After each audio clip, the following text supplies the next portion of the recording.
이 이야기는 제가 어린 시절에 겪었던 일입니다.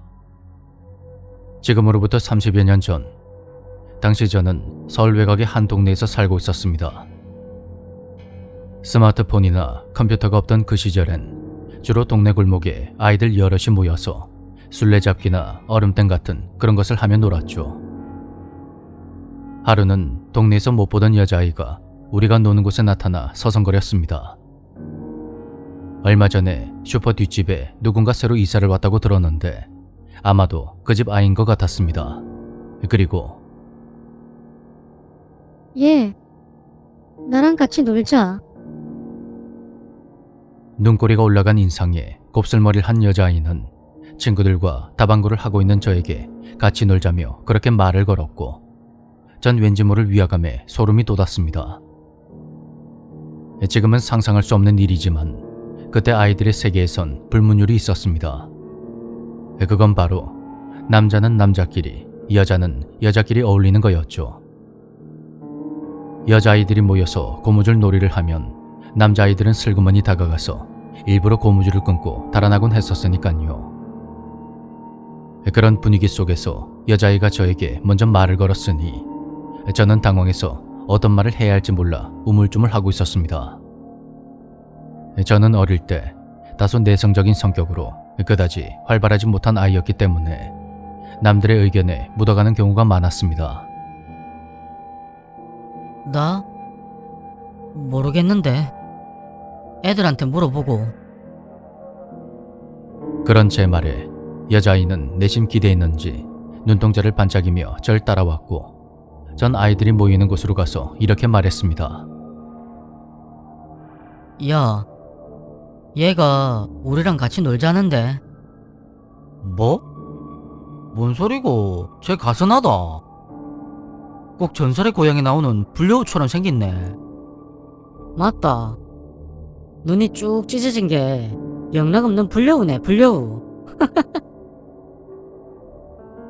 동네에서 골목대장 노릇을 하던 친구 제일이가 제 말에 쌍심지를 들고 반대하자 녀석을 항상 따라다녔던 동훈이도 한마디 거들고 나섰습니다. 남자아이들은 여자아이를 둘러싸며 불려오라고 놀렸고 갑작스런 상황에 그녀는 어쩔 줄 몰라 했습니다. 그때 동훈이가 저에게 말했습니다. 야, 쟨 네가 데려왔으니까 아이스케이크 해라. 아이스케키는 남자아이가 여자아이의 치마를 들추며 놀리는 못된 장난을 말합니다. 치마를 들추면서 아이스케키 하고 외치는데 그때만 해도 워낙 어릴 때라 그런 장난이 뭘 의미하는지도 모르고 그냥 했던 거였죠. 내가 하라고? 그래, 빨리 안 하나? 안 하면 니도 겁쟁이라고 놀릴 기다. 동훈이의 말에 골목대장 제일이 녀석도 저를 부추겼고 전 어쩔 수 없이 그 아이에게 못을 장난을 치고 말았습니다. 아이스케이크. 그러자 그녀가 자리에 주저앉으며 울음을 터뜨렸고 남자아이들은 또 운다며 아이를 놀리다가 제일을 필두로 해서 다른 곳으로 가버렸습니다. 뭘 했다고 우는데? 에이, 재미없다. 다른 곳 가서 놀자. 혼자 남은 저는 괜히 미안한 마음에 괜찮냐며 조심스레 말을 걸었고 그 자리에 주저앉아 한참 동안 엉엉 울던 아이는 눈물 콧물이 범벅된 얼굴로 일어서서 절 노려봤습니다. 나는 잘못 없다. 애들이 시켜서 그런 건데. 저를 째려보던 그녀는 뒤돌아서 한참을 서럽게 울더니 어디론가 가버렸고 그렇게 며칠이 지났습니다. 야, 너희들 그 얘기 들었나? 저번에 우리가 놀린 불려우 그 가수나 무당집 한단다. 그런 동훈이의 말에 우리는 일제히 침묵했습니다. 당시 우리들이 가장 무서워했던 존재가 바로 귀신과 무당이었으니까요.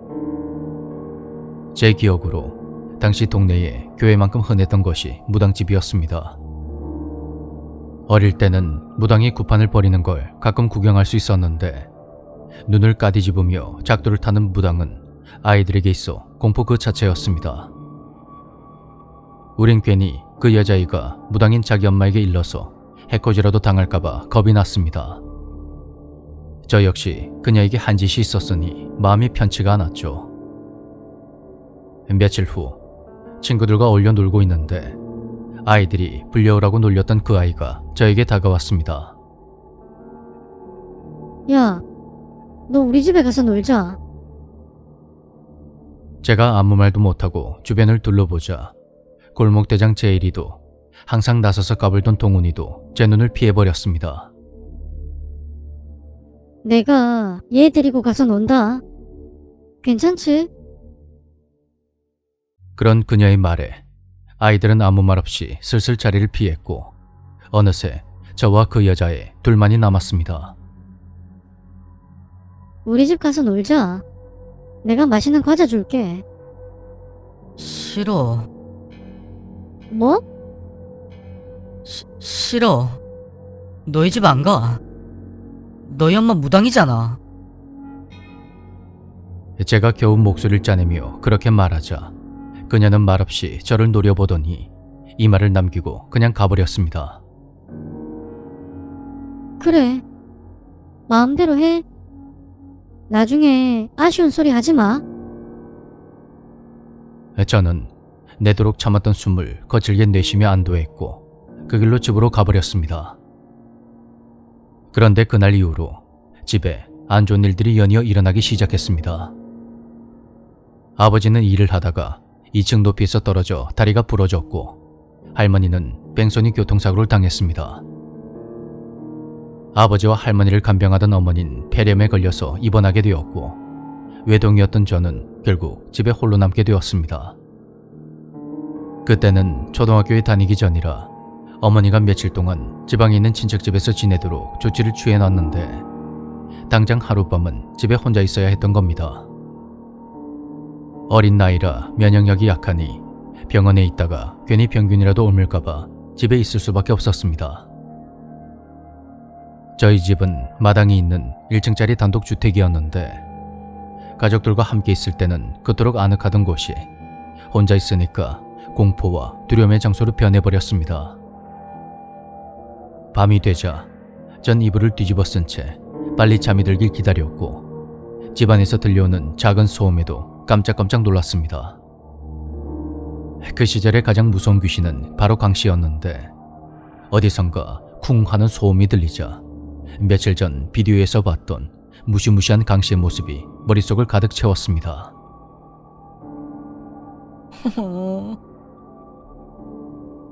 바로 그때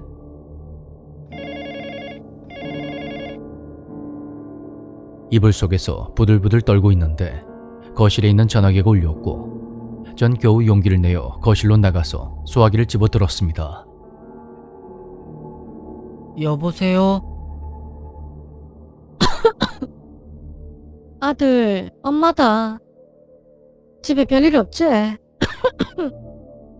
엄마. 엄마.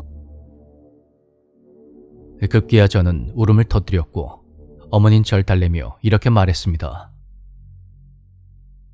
아가, 병균 옮으니까 오늘만 집에서 자라. 이따가 엄마 친구가 집에 갈 거니까 누가 오면 엄마 친구인지 물어보고 문 열어주면 된다.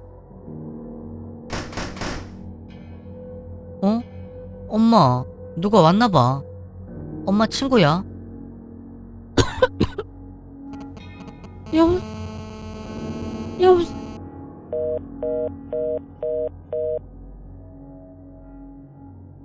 전화는 이내 끊겨버렸고 전 조심스레 마당으로 나가 대문 앞에 서서 물었습니다. 누구세요? 엄마 친구예요. 그래, 엄마 친구야. 네가 걱정돼서 온 거야. 문 밖에 있던 사람은 아무 말이 없더니 그제야 대답을 했고 뭔가 이상한 느낌이 든 저는 다시 질문을 했습니다. 엄마 친구 맞아요. 우리 엄마 이름이 뭔데요? 얘가 진짜 버릇없이 계속 이럴 거야. 너희 엄마가 이러라고 시켰어? 문 밖의 여자는 급기야 화를 내더니 문을 마구 두드리기 시작했죠. 당장 열어. 안 열어? 너무 무서웠던 저는 신발을 신은 상태로 방 안으로 달려가 이불을 뒤집어 썼습니다. 너 아줌마가 벌을 줘야겠구나. 그래. 너처럼 말 안 듣는 애들은 바늘로 10손가락 손톱 사이를 찔러서 버릇을 고쳐놔야 돼. 그 말을 듣는 순간 전 두 귀를 의심했습니다. 엄마 친구라고 하기엔 너무도 무서운 말이었죠. 빨리 문 안 열어? 아가, 아줌마가 잘못했어. 그러니까 얼른 문 열어봐, 어? 문 밖에 있던 여자는 온 동네가 떠나가도록 그렇게 큰 소리로 외쳤는데 이상하게도 옆집 사람 누구 하나 내다보지 않았습니다. 여자는 한참 동안 문을 두드리며 협박과 회유를 반복했고 제가 끝까지 반응이 없자 사방이 이내 조용해졌습니다. 그리고 잠시 후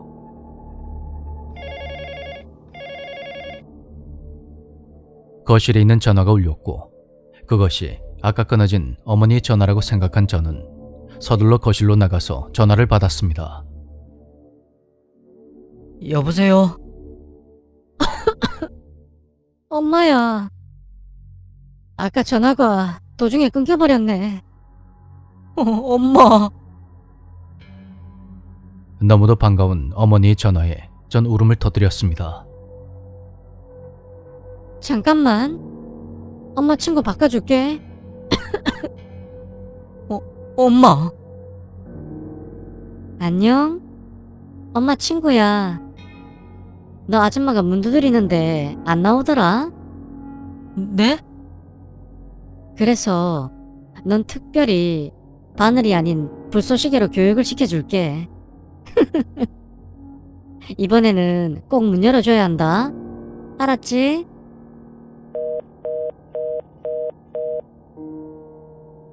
그렇게 전화는 일방적으로 끊어졌고 제가 수화기를 내려놓기도 전에 밖에서 대문을 세게 두드린 소리가 들렸습니다.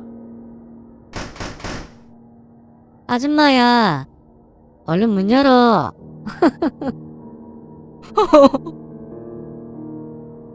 극심한 공포를 느낀 저는 안방으로 뛰어들어가서 이불을 뒤집어 썼고 방금 전까지 대문 밖에서 들리던 목소린 어느새 방 안에서 들리기 시작했습니다. 네가 문을 안 열어서 아줌마가 담을 넘었잖아. 너 크게 한번 혼나야겠구나. 도저히 이불 밖을 확인할 엄두가 나지 않았던 저는 그저 덜덜 떨고만 있었습니다. 아줌마가 요즘 재미난 거 배웠는데 한번 해볼까? 아이스케이크라는 건데 말이야. 누군가 제가 뒤집어 쓰고 있는 이불의 한 귀퉁이를 손으로 꽉 쥐는 느낌이 들었습니다. 그리고 아이스케이크. 그날의 기억은 여기까지입니다. 전 아직도 그날 제가 무엇을 봤는지 기억하지 못합니다. 얼마나 지났을까?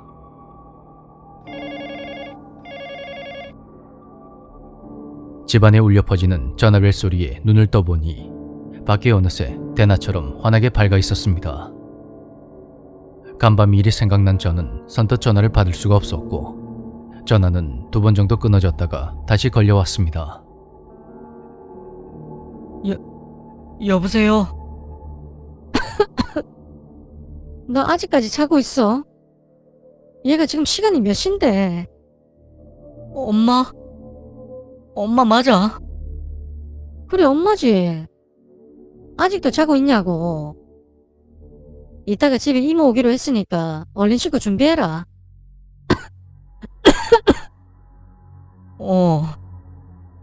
근데 엄마, 어제 그 아줌마는 누구야? 무슨 아줌마? 어제 엄마가 전화로 엄마 친구 온다고 했잖아. 뭐라고? 엄마는 어제 전화 안 했는데. 엄마 친구라니 그게 무슨 말이야? 어머니의 말인즉슨 어제 약기운 때문에 초저녁부터 잠이 들어서 전화를 하지 않았다는 겁니다. 제 이야기를 들은 어머니는 제가 혼자 있으니 무서워서 꿈을 꾼 거라고 넘겼습니다. 그렇게 전화를 끊고 얼마 지나지 않아서 이모가 집으로 왔고 이모는 제 옷가지를 대충 챙겨서 절 데리고 집을 나섰습니다. 그렇게 이모의 손을 잡고 동네 골목을 걷다 보니 길의 끝 지점에 불려라고 놀렸던 그 아이가 벽에 등을 기댄 채 절 보며 웃고 있었습니다. 아이스 케이크. 그 말에 제가 놀라서 걸음을 멈추고 아이를 쳐다보자 그녀가 저에게 다가와 귓속말을 했습니다. 어젯밤에 재밌었어. 다음에 내가 놀자고 하면 같이 노는 거다. 안 그러면 그 아줌마가 다시 널 찾아가서 혼내줄 테니까. 아이스 케이크.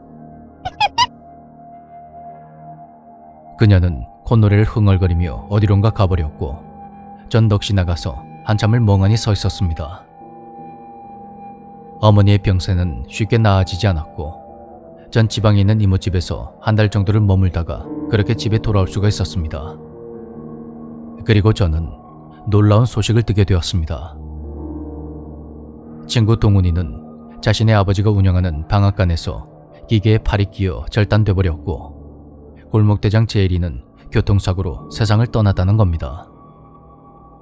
그리고 우리가 불려오라고 놀렸던 무당집 여자아이는 집에 큰 불이 나는 바람에 어디론가 떠났다고 합니다. 도통 믿을 수 없는 굵직한 사건들로 인해 동네가 한동안 뒤숭숭했습니다.